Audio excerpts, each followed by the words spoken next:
Mungkin antum dengar kemarin kasus masalah Banjarmasin. Saya pas tiba di sana, saya bilang sama panitia, Ustadz gimana ceramah? Ceramah. Kenapa nggak ceramah? Tidak ada sesuatu yang kita sembunyi. Saya bukan orang PKI yang perlu ditakuti, ya? Atau saya mengajak orang untuk kafir. Kita mengajak kalau Allah, kalau Rasul. Ceramah saya semua hampir 600 judul ada di YouTube, bisa ditonton sama semua orang, bisa dinilai. Semua rujukan kita, kajian kitab Minhajul Muslim, kajian Riyadhus Shalihin, kajian tentang Nawaqidul Iman, buku-bukunya ada semua. Referensinya jelas. Dan saya sangat terbuka, kalau ada sesuatu yang salah, nasihati silahkan. Alhamdulillah, jazakallah khair, kau nasihatin, gitu kan. Tapi rupanya tidak tahu surat itu dari mana, tidak ada kop suratnya, tiba-tiba main mengancam. Ini semua hal yang sama sekali jauh dari adab kaum muslimin. Ya.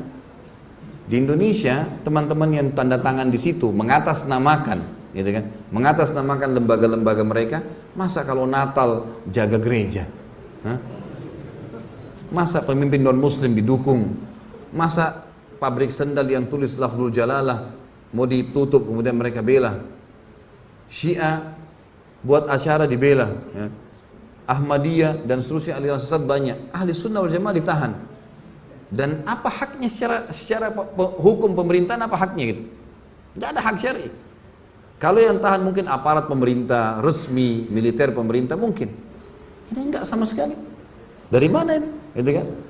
Tapi saya lihat subhanallah pada saat itu sudah terlalu banyak ya.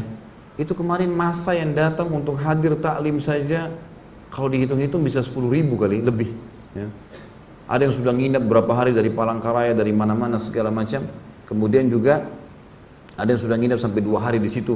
Akhirnya di tempat yang saya nginep, jazakallah khair Pak Haji yang undang itu, ngumpul semua ikhwah. Masjid tahu tidak datang, saya ditahu di sini datang semua. Akhirnya terpaksa saya buatin taklim di rumah. Tapi apa jawaban saya teman-teman sekalian? Saya bilang ikhwani. Dan itu betul juga ada akhwat. Kita harus tahu satu hal. Tidak ada dalam agama itu tidak ada cobaan. Ada cobaan. Dalam dakwah ada cobaan, dalam membangun ada cobaan. Ada cobaan. Kita anggap ini ada saudara-saudara kita muslim yang tidak ngerti apa-apa tentang keadaan, belum kenal saya, belum tahu, main langsung vonis, apalagi ditulis Khalid Basalamah pemecah umat ini. Apa yang pemecah umat? Apa yang saya pecahin? Hah? Kalau saya disuruh pecahin telurnya mungkin iya saya pecahin telurnya supaya makan gitu. Nah, apa yang dipecahin gitu? Ya. Jadi akhirnya ditulislah hal-hal yang tidak benar. Saya bilang jangan balas kebodohan dengan kebodohan. Ingat, saya minta antum dengan tenang, ribuan orang pulang, jangan buat keributan, jangan balas kebodohan dengan kebodohan. Sudah selesai, nggak masalah. Saya pun akan balik ke Jakarta, gitu kan? Jangan jadikan sebagai sebuah masalah. Ini cobaan. Nabi SAW bahkan dilempari batu di kota Taif. Gitu. Sabar beliau berdakwah, sudahlah. Ya, tidak ada sesuatu yang perlu kita khawatirkan. Jangan balas keterburukan akhlak kecuali dengan kebijaksanaan. Harus begitu, kedewasaan. Udah selesai. Alhamdulillah saya dari kecil sudah terbiasa memimpin lembaga, artinya sudah biasa dari kecil, dari SD dipilih jadi pemimpin ketua kelas, jadi begini sampai saya ngajar di kampus di Makassar jadi wakil rektor, kemudian saya jadi ketua yayasan berapa kali, udah biasa mimpin dan saya udah biasa hadapin banyak karakter jemaah di pengajian dan seterusnya. Gak perlu kita balas dengan emosi, saya gak perlu bilang itu serang sekalian, ribut. Alhamdulillah. Dan saya tetap berdoa kepada Allah mudah-mudahan teman-teman diberikan hidayah. Siapa tahu malah dengan dengar ceramah insya Allah malah lebih baik gitu kan. Tapi ini tidak boleh terjadi. Apalagi di kalangan ahli sunnah wal jamaah. Nggak boleh sama sekali terjadi. Saya juga warga negara Indonesia sampai salah satu pengacara sana bilang, Ustadz ini kalau antum yang sedang diserang, antum warga negara Indonesia. Bisa menyampaikan apa saja sebagaimana pemabuk bisa ngomong apa saja di jalanan. Nggak ada urusannya. Kalau materinya silakan disimak. Kalau ada masalah baru disampaikan. Itu pun ada jalur hukumnya. Jalur hukum bisa disampaikan. Baru kemudian ini kalau tiba-tiba mau mengancam saja surat, dilempar begitu saja tanpa ada kejelasan. Sekarang malah dibumbu-bumbuin tuh. Karena dianggap tidak berhasil dibumbuin tuh. Oh sampai gubernur nolak, sampai segala macam hal. Ini tidak benar semuanya. Saya ketemu dengan salah satu saudara kita, pimpinan Angkatan Darat sana yang datang ke pengajian. Kebetulan 16 tahun beliau di Makassar. Kemudian beliau datang pengajian saya sering tapi akbar di Makassar, beliau bilang, loh saya kumpul sama gubernur malam hari itu. Tidak ada perkataan masalah larang ceramah antum. Ini cuma dibuat-buat, dibesar-besarin. Katanya di mik-mik masjid disampaikan. Mana mik masjid ini? Ini terlalu dibesar-besarin. Allahu a'lam. Saya juga hadir di masjid. Sempat di Masjid Muhammad Hasanuddin memang disampaikan. Kalau ceramah Ustaz Khalid ini tidak diminta disampaikan gitu kan. Tapi waktu saya tanya orang-orang, betul nggak gubernur bilang? Enggak benar. Itu dari pendapatnya dia pribadi menyampaikan gitu kan. Dan ternyata bersama dengan teman-teman ini kan gitu. Tapi nggak masalah lah.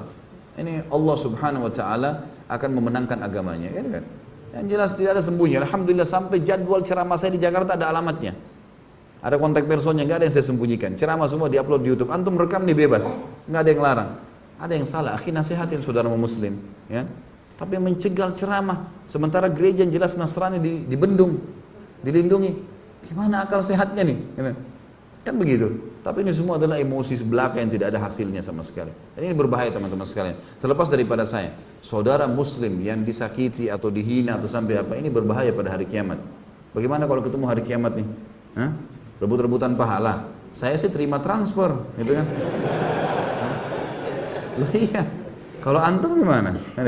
Tidak ngerti, tidak kenal, kan gitu masalah. Kecuali sempat minta maaf, silakan. Dan ingat dalam Islam, kalau kita memaafkan saudara muslim kita yang sedang berbuat salah, kita dapat pahala. Tapi dia belum lepas dari hukuman sampai dia minta maaf. Garis bawah itu ya. Makanya dalam Islam kalau ada yang ghibah, ada yang fitnah kita maafin, itu sudah pahala buat kita. Itu perintah agama. Tapi selama dia tidak minta maaf, dia tidak lepas dari hukuman. Karena hukum syar'i memerintahkan dia minta maaf dulu. Kita memaafkan ibadah bagi kita. Wal afina 'anil nas, kata Allah. Orang yang suka memaafkan orang lain, seperti itulah. Allahu a'lam. Jadi ya, jangan memperbanyak musuh pada hari kiamat, teman-teman sekalian. Sibukkan diri dengan hal yang positif. Ingat selalu itu. Kita akan meninggal dunia dan ada tanggung jawab hari kiamat. Allahu a'lam.